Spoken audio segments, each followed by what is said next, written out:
না না দোয়া লাগবে না অসুবিধা যায় এই মাটি দাও মাটি ছেলেটারও মাটি মারতে ভাই সত্যি কথা তো বলো আমার বোনের এই হত্যার পিছনে যারা দায়ী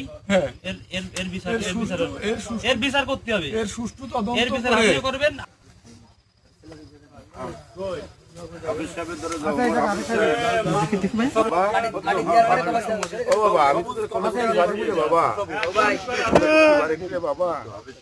বাবা আমি তো তোর হতভাগা বাবা রে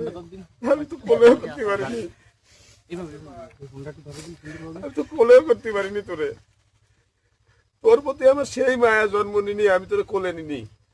কিন্তু তোর মার প্রতি আমার যে মায়া আমার জীবনে কোনো অন্যায় অন্যায় স্যালুট দেবেন না আমি জীবনে অন্যায় করিনি অন্যায় সাপোর্ট দিই নাই